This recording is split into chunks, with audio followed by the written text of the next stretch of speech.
Hello everyone, good evening. आप सभी का स्वागत है आपके अपने यूट्यूब चैनल नमस्ते ड्राफ्टमैन।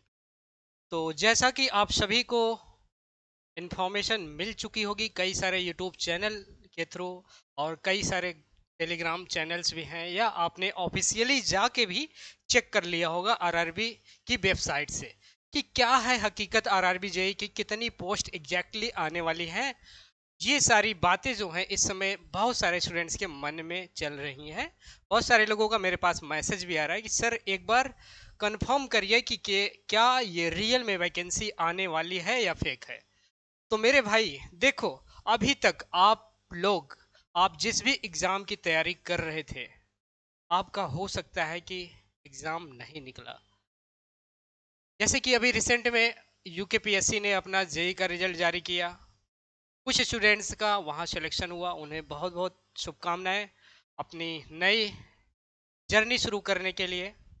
और जिन स्टूडेंट्स का सिलेक्शन नहीं हुआ मेरे भाई, इवन आप उत्तराखंड से हो, बिहार से हो, अभी बिहार एलआरसी में बहुत सारे स्टूडेंट्स जो इतनी बेरोजगारी है कि वहाँ की अमीन की नौकरी को जाके ज्वाइन किए हैं, तो उससे आपका जीवन में स्टेबिलिटी नहीं आने वाला है। तो आखिर इट लास्ट आपको करना क्या है मेरे भाई? अब यही एक वक्त है। देखो, कहा गया है ना कि जब जब सब कुछ मिल जाएगा जिंदगी में, तो तमन्ना किसकी करोगे? जब सब कुछ मिल जाएगा जिंदगी में तो तमन्ना किसकी करोगे? कुछ अधूरी ख्वाहिशें ही मजा देती हैं जिंदगी जीने में। तो मेरे भाई, ये जो आपकी कुछ अधूरी ख्वाहिशें रह गई हैं, आपका सपना अधूरा रह गया है कि मुझे जेई बनना था किसी भी गवर्नमेंट डिपार्टमेंट में, तो आई थिंक इससे बेटर ऑप्शन, बेटर अपॉर्चुनिटी आपके जीवन में कभी भी नहीं आएगी। जैसा कि आप सभी को मालूम चल गया होगा कि आरआरबी जेई ने अपना शॉर्ट नोटिस जारी कर दिया है, जिसको कि आप आरआरबी की जितने भी जोनल वेबसाइट्स हैं वहां पे जाके आप लोग इस ऑफिशियल नोटिस को चेक कर सकते हो। तो उसी नोटिस की सच्चाई को जानने के लिए हम लोग आज जुड़े हुए हैं। आप लोग लास्ट तक जुड़े जुड़े रहिएगा मेरे साथ। इस वीडियो में कंप्लीट रूप से हम आपको बताएंगे कि किस तरीके से आपको अपनी प्रिपरेशन करनी है। क्योंकि मेरे भाई, यकीन करना मेरे पे, अगर मैं आपके सामने यहाँ पे हूँ तो हमने भी अपने लाइफ में 2 से 3 एग्जाम्स क्रैक किए हैं, तभी आपके सामने हूँ। तभी मुझे कॉन्फिडेंस है कि मैं आप आपके सामने मैं चीज़ों को डिलीवर कर सकता हूँ। ठीक है? तो मेरे साथ जुड़े रहना इस वीडियो के एंड तक। मैं वन बाय वन करके सारी चीज़ें आपको एक सिंगल वीडियो में बताने वाला हूँ कि क्या सिलेबस रहने वाला है, किस तरीके से कितने मोड में एग्जाम्स होते हैं। हर एक मोड में, जैसे 3 मोड में एग्जाम्स आपके होते हैं, सभी को पता है। वो कौन कौन से हैं? CBT 1, CBT 2 एंड देन आपका DV एंड मेडिकल। उसके बाद क्या होता है? आपका फाइनल सिलेक्शन। वो कंप्लीट इन्फॉर्मेशन आपको एक सिंगल वीडियो में देने वाला हूं। तो चलिए हम वीडियो को शुरू करते हैं।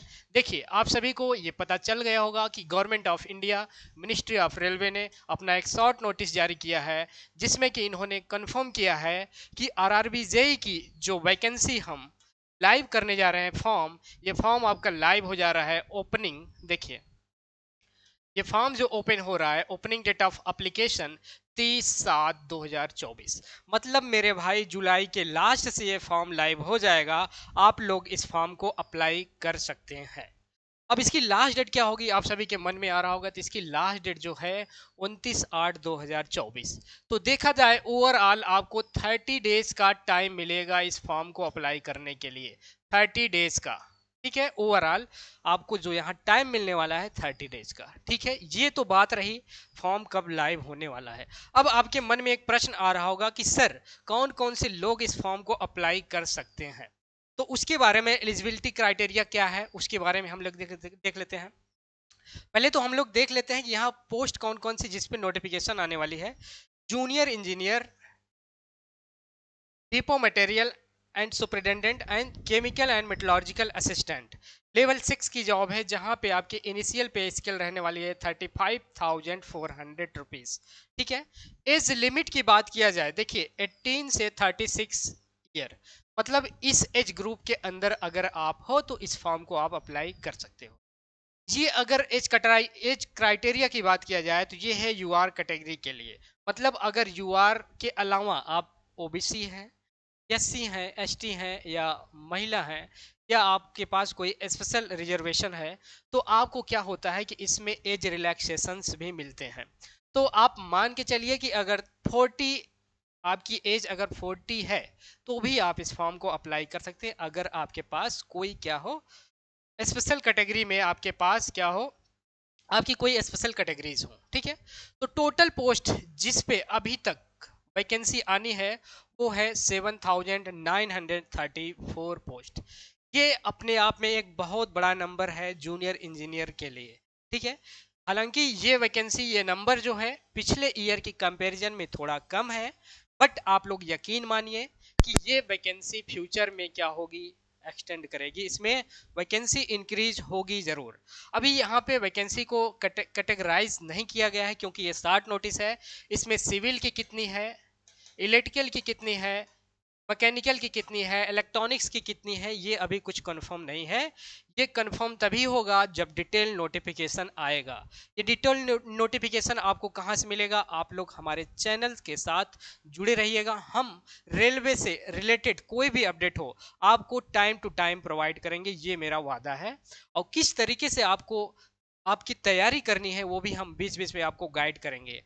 ठीक है भाई, तो यहाँ पे हम लोग देख लिए, अब देख लेते हैं एलिजिबिलिटी को लेके एजुकेशनल क्वालिफिकेशन क्या होनी चाहिए। रेलवे ने ये क्लियर कट बोला है, मैसेज दिया है कि अगर जब से फॉर्म लाइव हो रहा है, फॉर्म आपका लाइव हो रहा है 30/7/2024, अगर 30/7/2024 तक आप क्या, अगर डिप्लोमा बीटेक, अगर अभी उसका रिजल्ट का स्टेटस अभी नहीं आया हुआ है, तो आप इस फॉर्म को अप्लाई नहीं कर सकते हो। इस मेरी बात को नोट डाउन कर लो।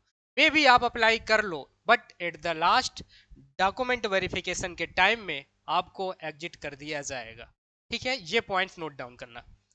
तो अगर इस लास्ट डेट जो स्टार्टिंग डेट तक आपके पास अगर आपकी डिप्लोमा या डिग्री के रिजल्ट्स हैं आपके हाथ में, तो नो डाउट आपके पास डिप्लोमा हो, आपके पास डिप्लोमा हो या आपके पास बीटेक हो, तो आप इस फॉर्म को नो डाउट अप्लाई कर सकते हो। अब फॉर्म तो आपने अप्लाई कर दिया मेरे भाई, उसके लिए आपके जो भी एसेंशियल्स डॉक्यूमेंट्स हैं वो सब कुछ रेडी करके रख लो। अगर आप EWS कैटेगरी से हो तो EWS कैटेगरी का सर्टिफिकेट आप पहले ही बनवा के रख लेना, फॉर्म लाइव होने से पहले। अभी आपके पास देखा जाए तो 10 से 15 दिन के टाइम है। ठीक, तो अब देख लेते हैं एप्लीकेशन फीस क्या रहने वाली है। एप्लीकेशन फीस अगर बात किया जाए, UR कैटेगरी की 500 रहने वाली है। यूआर कैटेगरी की 500 फीस रहने वाली है। अगर आप SC ST ex serviceman female category से आते हैं तो आपको ओनली 250 रुपीज पे करने होंगे। ठीक है, अब ये डिटेल नोटिफिकेशन RRB की जितनी वेबसाइट्स हैं वहां से आपको मिल जाएगा। उसके लिए आपको क्या करना होगा, बीच बीच में रेलवे की ऑफिशियल वेबसाइट्स को चेक करते रहना होगा या हमारे यूट्यूब चैनल को विजिट करते रहिए, तो भी आपको जानकारी मिल जाएगी। अब हम लोग देखेंगे यहाँ पे कि सिलेक्शन प्रोसेस क्या होता है, किस तरीके से आरआरबी में, रेलवे में आप जेई बनते हो, तो उसके लिए क्या क्या करना होता है मेरे भाई। यहाँ पे जो एग्जाम होगा 2 स्टेज में आपका होता है। 2 स्टेज में आपका रिटन एग्जाम होता है और सीबीटी। सीबीटी फर्स्ट होगा, सेकंड होता है आपका स्टेज 2। 2 स्टेज में आपका ये एग्जाम होता है। ये सीबीटी कंप्यूटर बेस्ड टेस्ट होता है, ध्यान देना, ये सीबीटी बेस्ड होता है। ठीक है, ऑफलाइन मोड में नहीं होता है। यहाँ पे अगर आप सीबीटी फर्स्ट क्लियर करते हो, जो भी कट ऑफ आरआरबी द्वारा जारी किया जाएगा, उसके बाद आप CBT 2 के लिए फॉर्म अप्लाई करोगे और फाइनल दिन आप एग्जाम हॉल में बैठोगे। तो अब पहला चीज जो आपको फोकस रखना है, पहला प्रायोरिटी आपका होना चाहिए कौन सा एग्जाम, CBT फर्स्ट। इस CBT फर्स्ट में कितने मार्क्स आपको लाने हैं, किस तरीके से प्रिपरेशन करने हैं, कौन सी बुक्स आपके पास होनी चाहिए, वो सब कंप्लीट रूप से गाइडेंस मैं प्रोवाइड कराऊंगा आप सभी को। ठीक है, तो रही स्टेज फर्स्ट की बात, इसके बारे में अभी थोड़ा आगे और भी हम डिटेल में बात करेंगे। नेक्स्ट है आपका स्टेज 2। ये स्टेज 2 में क्या होता है, इसमें आपके टेक्निकल सब्जेक्ट्स, आप अगर सिविल बैकग्राउंड के स्टूडेंट्स हो, इलेक्ट्रिकल के हो, मैकेनिकल के हो, तो चीज़ें आपसे यहाँ पे पूछी जाएगी। जब आप CBT 2 स्टेज 2 क्लियर करोगे, देन आपका होगा डॉक्यूमेंट वेरिफिकेशन फिर क्या होगा मेडिकल। इस तरीके से क्या होता है 3 स्टेज में आपका फाइनल सिलेक्शन होने वाला होगा। उसके बाद आप क्या बोले जाओगे, जेई साहब बोले जाओगे। इसके बाद आप क्या बोले जाओगे मेरे भाई, जेई साहब बोले जाओगे। ठीक, इसके बाद आप जेई साहब बोले जाओगे। ठीक, अब देख लेते हैं, अब देख लेते हैं कि एग्जाम पैटर्न क्या है आपका। एग्जाम पैटर्न क्या क्या रहने वाला है। एग्जाम पैटर्न की बात किया जाए, सीबीटी फर्स्ट की हम बात करेंगे। पहले सीबीटी फर्स्ट की बात करते हैं। यहाँ पे अगर देखा जाए कि सब्जेक्ट्स कौन कौन से आपको पढ़ने होंगे और कितने मार्क्स के वो सब्जेक्ट्स आने हैं, वो सब कुछ इसमें हम देखने वाले हैं। ठीक है, तो सीबीटी फर्स्ट में मैथमेटिक्स पहला सब्जेक्ट है जिसपे आपको फोकस रखना है। दूसरा सब्जेक्ट है जनरल अवेयरनेस, जिसको भी आपको कंप्लीट रूप से पढ़ना है। थर्ड है आपका जनरल साइंस एंड फोर्थ है जनरल इंटेलिजेंस एंड रीजनिंग। यहाँ पे ओवरऑल देखा जाए कितने मार्क्स के या पेपर आता है आपके एग्जाम में, पूछा जाता है 100 मार्क्स। मतलब सबसे ज्यादा वेटेज की बात किया जाए तो मैथमेटिक्स का है, सेकेंड नंबर है आपका जनरल साइंस। इन दोनों सब्जेक्ट्स को मिला लिया जाए तो 60% क्या है इनका वेटेज है ओवरऑल आपका सीबीटी फर्स्ट में। वहीं फिर देखते हैं जनरल इंटेलिजेंस एंड रीजनिंग का वेटेज जो रहने वाला है 25% या 25 मार्क्स। ठीक, फिर जनरल अवेयरनेस 15 मार्क्स का। अब आपके मन में आ रहा होगा कि सर ये बताइए एग्जाम में भी जल्दी हो जाए तो आप तैयारी कैसे हम करें, सीबीटी फर्स्ट हमारा कैसे क्लियर हो। तो सीबीटी फर्स्ट क्लियर करने के लिए मेरे भाई आप क्या कर सकते हो, सीबीटी फर्स्ट के लिए आप कर सकते हो एक काम। आप अपनी अगर मैथ को स्ट्रांग करना चाहते हो तो मैं टेलीग्राम चैनल में एक प्ले लिस्ट में शेयर कर दूंगा। शुभम सर, शुभम सर जो कि हमारे मित्र भी हैं, शुभम सर बहुत बड़े एजुकेटर्स हैं। ठीक है, शुभम सर बहुत ही बेस्ट मैथमेटिक्स पढ़ाते हैं। इनकी कंप्लीट सिर्फ प्ले लिस्ट आप लोग देख लीजिएगा, यकीन करके मेरे पे विश्वास और भरोसा रख के आपकी पूरी मैथ जो आनी है सीबीटी फर्स्ट में वो कंप्लीट रूप से तैयार हो जाएगी।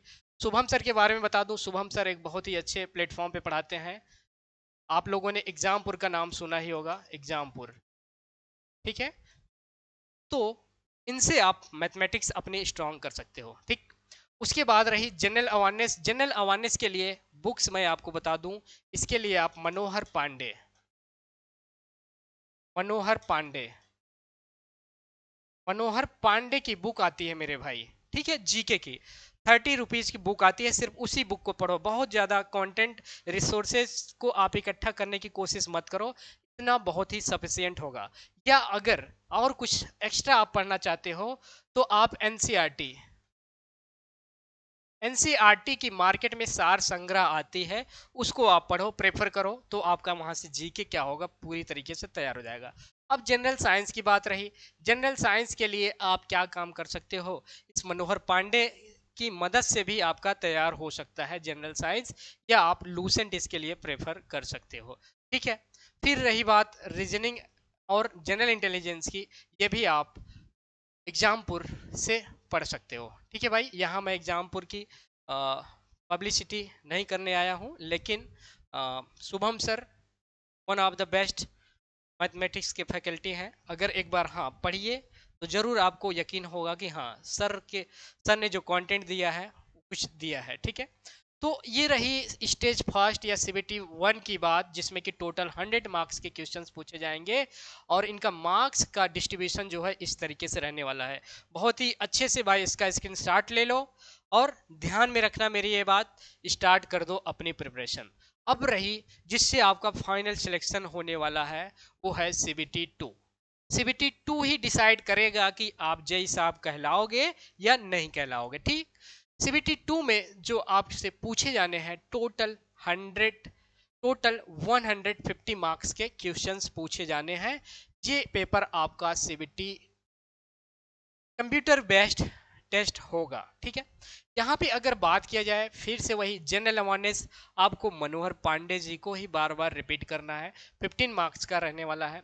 फिजिक्स एंड केमिस्ट्री फिर आपको सीबीटी फर्स्ट में जो आपने मेहनत किया है वो यहाँ पे आपको मदद मिलने वाली है। अलग से जो चीज़ें यहाँ पे पढ़नी है आपको, कंप्यूटर बेसिक्स ऑफ कंप्यूटर, इसमें बहुत ज़्यादा आपको परेशान होने की ज़रूरत नहीं है। इसके लिए मैं एक क्लासेस लगवा दूंगा एक सर से बात करके इस नमस्ते ड्राफ्टमैन यूट्यूब चैनल पे ही। फिर बेसिक इन्वायरमेंट एंड पोल्यूशन, ये 25 मार्क्स के पूछे जाने हैं। इसकी क्लासेस मेरे द्वारा आप अपनी तैयारी कर सकते हो। Basics of environment and pollution की कंप्लीट रूप से तैयारी आप मेरे साथ जुड़ के कर लेना, ठीक है। एंड पांचवा जो सब्जेक्ट्स है जिसका कि सबसे ज्यादा वेटेज रहने वाला है वो आपका टेक्निकल डिसिप्लिन या टेक्निकल डोमेन नॉलेज से आपसे पूछे जाने हैं। यहाँ पे ओवरऑल जो क्वेश्चंस आने वाला है मेरे भाई 100 मार्क्स का क्वेश्चंस आने वाला है।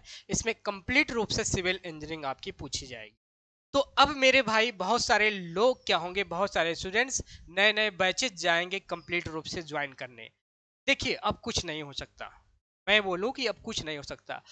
देखिए अभी तक आपने कहीं ना कहीं से पढ़ा होगा, कहीं ना कहीं से कोचिंग किया होगा, तो वहाँ की जो थ्योरी आपने की है, वहाँ से जो क्वेश्चंस, जो थ्योरी नोट्स आपके पास हैं, जो बुक्स आपने पढ़ी है, उन्हीं बुक्स को क्या काम कर दो, रिवाइज करना स्टार्ट कर दो। उसके बाद लास्ट में अगर कहीं आपको कुछ करना है तो सिर्फ क्वेश्चन की प्रैक्टिस करना मेरे भाई, उसके अलावा कुछ ही मत करो। इतने में ही आपका सिलेक्शन हो जाएगा, इतना कॉन्फिडेंस तो आ ही जाएगा। आप, मुझे यकीन है कि अब तक जो भी लोग कहीं अन्यत्र अन्य एग्जाम में सिलेक्शन नहीं हुआ मेरे भाई, तो आपको होपलेस होने की जरूरत नहीं है। आपका सिलेक्शन जरूर होगा इस बार। आरआरबी जेई में होगा, एक अपने आप में बहुत ही बेहतरीन जॉब है, ठीक है। भाई यहाँ की जॉब प्रोफाइल क्या होती है, क्या वर्क होता है, मेरे कुछ फ्रेंड्स हैं इस डिपार्टमेंट में आरआरबी में, ठीक है, कंट्रोल रूम में है। वहाँ पे किस तरीके से ट्रेन को कंट्रोल किया जाता है, ठीक है, क्या उनका वर्क होता है एज ए जेई, वो कंप्लीट रूप से जेई की जॉब प्रोफाइल के बारे में उनके द्वारा हम आपको गाइडेंस प्रोवाइड करेंगे, ठीक है। तो ओवरऑल ये रहा आपको कैसे क्या करना है मेरे भाई। आई थिंक ये कंप्लीट रूप से इंफॉर्मेशन आपके लिए बहुत ही हेल्पफुल रही होगी। आप सभी से हम मिलेंगे नेक्स्ट अगली इंफॉर्मेटिव वीडियो में, जो कि आरआरबी की ही होगी, जिसमें हम लोग कंप्लीट रूप से बात करेंगे कि आपका प्रीवियस जो कट ऑफ क्या रहा था और इस बार क्या एक्सपेक्टेड आपका टारगेट कट ऑफ रहने चाहिए, उसको हम टारगेट करते हुए अपनी तैयारी करें। तो सब कुछ कंप्लीट जानकारी आपको हम अपनी नेक्स्ट वीडियो में देंगे। तब तक के लिए थैंक यू, जय हिंद। अगर चैनल पे नए होंगे तो जरूर चैनल को सब्सक्राइब कर लेना मेरे दोस्त। वैसे मैं कभी बोलता नहीं हूँ कि आके चैनल को सब्सक्राइब करो। थैंक यू, जय हिंद।